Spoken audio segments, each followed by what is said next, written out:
Meus queridos, a paz do Senhor Jesus Cristo reine nos nossos corações nessa noite de sexta-feira. Uma boa noite, que o Espírito Santo fale através desta palavra que eu quero ministrar para o teu coração aqui nesta noite. Nós estamos diante de um quadro difícil do nosso mundo, que nós vemos que o arrebatamento da igreja se aproxima. Eu quero deixar uma palavra de reflexão para a nossa vida espiritual aqui nesta noite, que está registrada em 1 João capítulo 2, versículo de número 18, que está escrito assim: filhinhos, esta é a última hora, e como ouviste que vem o anticristo, já muitos anticristos têm surgido, pelo que conhecemos que é a última hora. Eu quero falar nesta reflexão, irmãos, dentro de um tema, irmãos, estamos na última hora. Quando o apóstolo João escreve isso há mais de 2000 anos atrás, ele já dizia que, quando ele escreveu, ele já dizia que estava na última hora. Agora imagina hoje, no mundo que nós estamos vivendo, em meio a muitas coisas que estamos vivendo, muitos anticristos estão surgindo, são pessoas que atendem a voz do inimigo, a voz do diabo, pessoas que são usadas pelo diabo para preparar o caminho para o anticristo. A primeira coisa que nós vemos nessas últimas horas são a extrema corrupção nas últimas horas. O quadro de corrupção tem crescido extremamente, principalmente no nosso país. E para todo lado, todo lugar tem corrupção, tem pessoas corruptas, pessoas querendo se sair melhor que as outras, não olhando para a vida das outras pessoas, pisando nas outras pessoas, E muitas das vezes nós como crentes temos que estar alerta para nós não cairmos nessas ciladas que o diabo lança setas e às vezes, muitas das vezes nós falamos muito que não devemos ser corrupto, não roubar, essas coisas todas, mas nós mesmos, às vezes, por causa de um dinheiro que a gente recebe de troco errado a mais, quando a gente vai ao supermercado ou comprar qualquer coisa, nós ficamos calados. E nós queremos falar de pessoas que são corruptas. Mas para Deus, pecado não tem tamanho. Nós temos que ter, com a vida espiritual diante de Deus, para saber que nós temos que ser extremamente honestos. Porque, 2 Timóteo 3:1 fala assim: mas vocês precisam saber disso, nos últimos dias sobrevirão tempos difíceis. E não é de assustar nós que somos cristãos, que servimos a Jesus, que tentamos fazer a vontade de Cristo, não assustar com as coisas que estão acontecendo, que os tempos estão difíceis. O apóstolo Paulo está dizendo aqui, nas últimas horas, vai ser difícil ser cristão. Se você não estiver trabalhando o seu espiritual, a sua vida espiritual, guardando a palavra no coração, o salmista fala: escondi a tua palavra no meu coração para eu não pecar contra ti. Então, se nós não tiver com esse objetivo, trabalhando a nossa vida espiritual, nós vamos entrar por esse caminho, de ter dificuldade de ser crente, ter dificuldade de servir a Deus, O terrível quadro do desenvolvimento do pecado, O pecado tem chegado a um ponto que nós que estamos servindo a Deus, nós achamos isso um absurdo, O que é errado está se tornando normal, e o que é certo está se tornando uma coisa absurda, Nós não podemos nos conformar com este mundo. Não vos conformeis, a palavra do Senhor diz, não vos conformeis com esse mundo, mas renovai, Nós temos que nos renovar cada dia mais dentro da palavra, da nossa vida espiritual. Então, outra coisa que está acontecendo nessas últimas horas, nesses últimos minutos, nessa reta final da igreja na face da terra, apostasias nas últimas horas. A palavra do Senhor fala: apostasia é aquele que retorna à vida de pecado. Apostasia significa o abandono e a negação da fé, ou seja, a negação daquilo que se crê. De uma forma bem simples, é a negação do ensino da Bíblia, o afastamento das pessoas da vontade de Deus. Apostasia só pode acontecer com crente. Só com cristão que acontece apostasia. O mundo não. O mundo não se apostata da fé. Quem se apostata da fé são os cristãos. Olha o que diz 1 Timóteo 4, capítulo 4, versículo 1 e 2. Ora, o Espírito afirma expressamente que nos últimos tempos alguns apostatarão da fé por obedecerem a espíritos enganadores e ensino de demônios. O espírito enganador fala na boca de homens vivos. A apostasia só, como eu disse, só pode acontecer com o crente. Olha o versículo 2. Versículo 2 do capítulo 4, né, de 1 Timóteo. Pela hipocrisia dos que falam mentira e que têm cauterizado a própria consciência. Então, o apóstolo Paulo ele está exortando aqui para nós termos cuidado. Que tem pessoas que estão falando em nome de Deus, mas é mandado pelo demônio. É usado pelo demônio para enganar. Então nós temos que ter um discernimento espiritual. A igreja tem, nesses últimos tempos, tem que pedir ao Espírito Santo que te dê discernimento espiritual. O discernimento espiritual, nessa hora, ele vai te discernir o que é de Deus e o que não é de Deus. Porque tem muitos aí, né, se dizendo servo de Deus, pregando, né, mas qual é a base deles, né? A base da palavra, né? Então continua aqui, ó. 1 João capítulo 4, versículo 1 diz assim: amados, não deis crédito a qualquer espírito. Isso é a palavra que está dizendo. Antes provai os espíritos se procede de Deus, porque muitos falsos profetas têm saído pelo mundo afora. O apóstolo aqui quer dizer: não creia sempre em tudo que vocês ouvem, só porque alguém diz que é a mensagem de Deus. Examine primeiro para ver se realmente é de Deus, porque há muitos falsos mestres aí. Então o diabo está usando dessa maneira. A pessoa começa um trabalho, né? Aí não estou falando abertura de igreja, mas eu quero que os meus ouvintes, os que vão ver esse vídeo, não me interprete mal nisso aqui.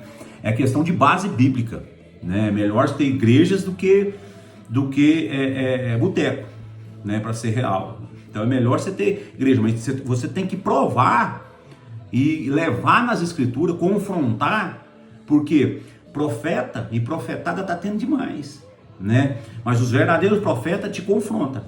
A maior profecia é a palavra, né? Então nós temos que ter isso, porque o próprio apóstolo apóstolo João diz aqui em 1 João 4, vou repetir, 4 e 1.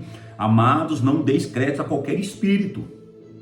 Antes provai os espíritos se procede de Deus, porque muitos falsos profetas têm saído pelo mundo afora. Em Mateus capítulo 24, a partir do versículo 8 até o versículo de número 13, diz assim: porém todas essas coisas são o princípio das dores. Vocês serão entregues para ser maltratados e eles os matarão. Vocês serão odiados por todas as nações por causa do meu nome. Nesse tempo, muitos vão de se escandalizar, trair e odiar uns aos outros. Vai trair e odiar uns aos outros. É isso que tem acontecido no nosso meio, né? O ódio, a traição, muitos falsos profetas, né?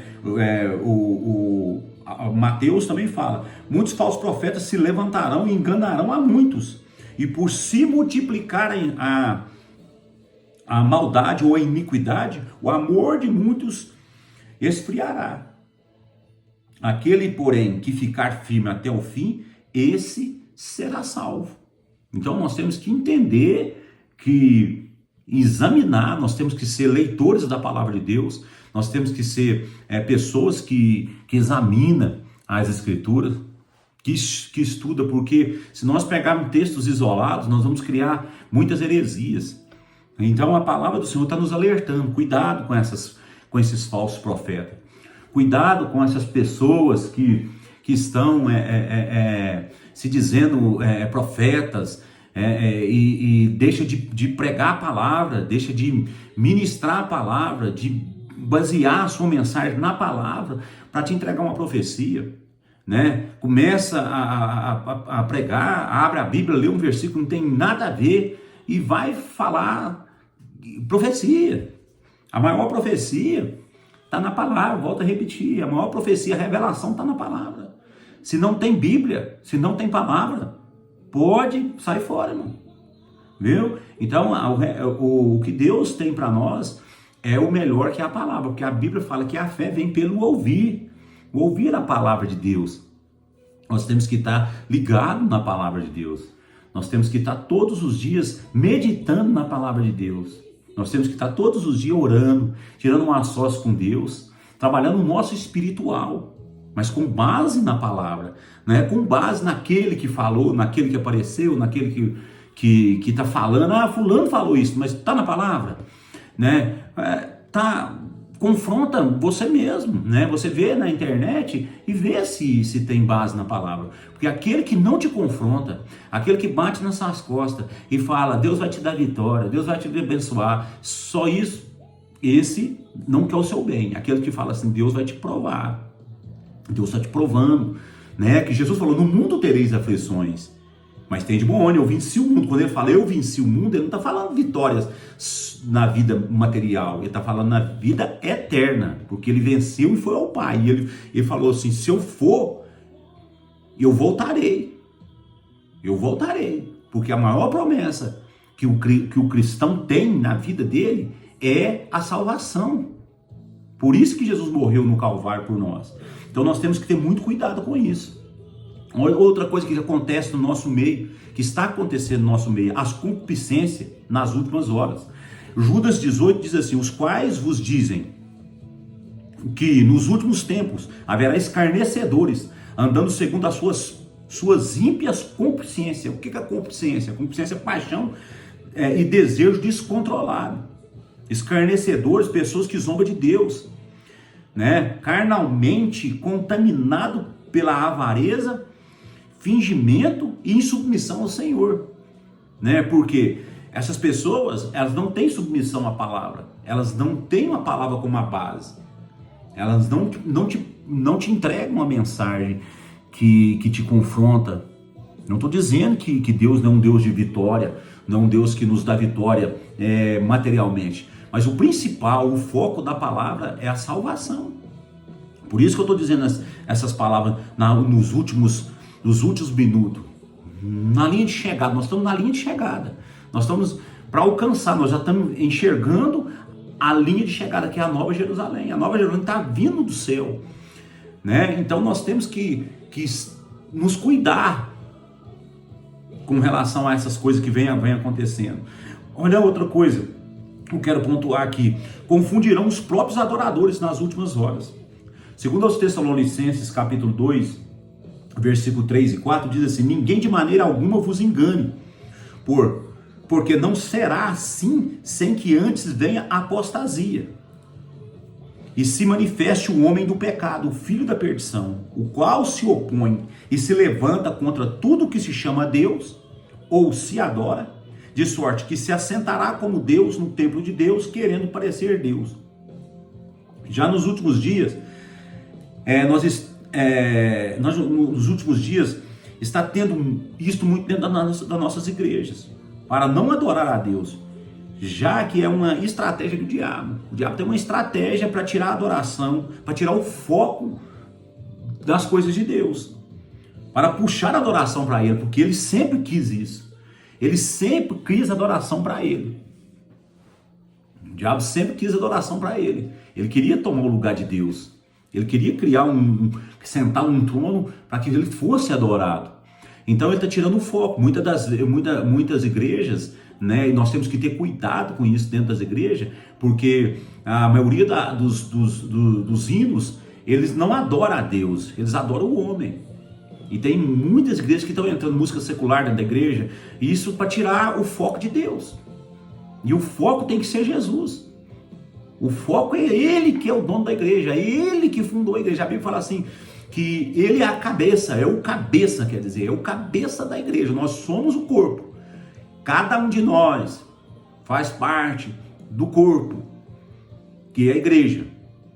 O corpo, sem o membro desligado do corpo, ele não funciona, né? Nós vimos bem o pastor Marco Feliciano falando isso na festa dos Gideões, essa semana que passou, na ministração dele, que você não vê um braço andando sozinho na rua, você não vê uma perna andando sozinha, você não vê uma cabeça andando sozinha, você não está ligado ao corpo, né? Se não está ligado, o corpo está morto. Então, o corpo é a igreja. Que muitos desigrejados estão por aí falando que eu sou igreja. Você não é igreja, você faz parte do corpo. A igreja são todos os membros do corpo reunido. Então nós temos que ter cuidado com isso, né? Eles vão querer te confundir. E o que mais tem é pessoas confundidas por causa da internet. Pessoas que estão largando de igreja são desigrejadas por causa da internet, por causa de palavras que é julgada ao léu, julgada ao vento, e a pessoa acredita. Ela deixa de acreditar no seu pastor, na pessoa que está orando por você, na pessoa que está lutando com você, para acreditar no que o da internet falou. Por isso que eu disse no começo, examine, olhe as escrituras, vê o que Deus está falando, olhe os contextos. Texto sem contexto é pretexto, se torna heresia.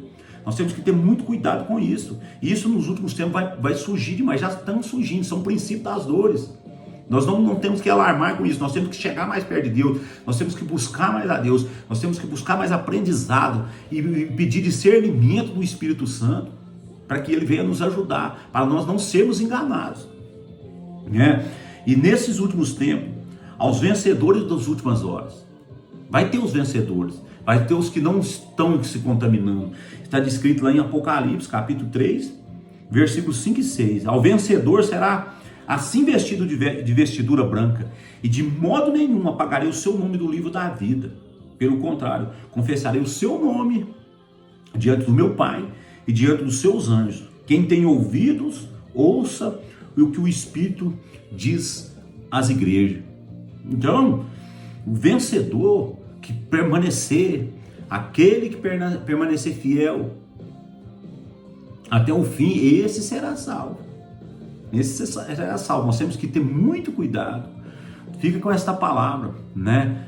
Examine a escritura, né? A Bíblia não é para ser lida como um livro qualquer. A Bíblia é para ser meditada, né? A Bíblia não é para ser lida dentro de um calendário, que muitas das vezes a Bíblia tem um calendário que você lê aquilo ali correndo, sem saber o que você está lendo, lê só por obrigação, só para cumprir uma meta. A Bíblia não é para isso, a Bíblia é para ser meditada. A Bíblia, para você meditar na palavra, você tem que orar, você tem que buscar do Espírito Santo para ele revelar coisas que estão no oculto da palavra. E o Espírito Santo revela, né? Nós não podemos ir acreditando na primeira palavra, na primeira pessoa que fala, Deus está falando assim, assim. Vai examinar, vai interpretar.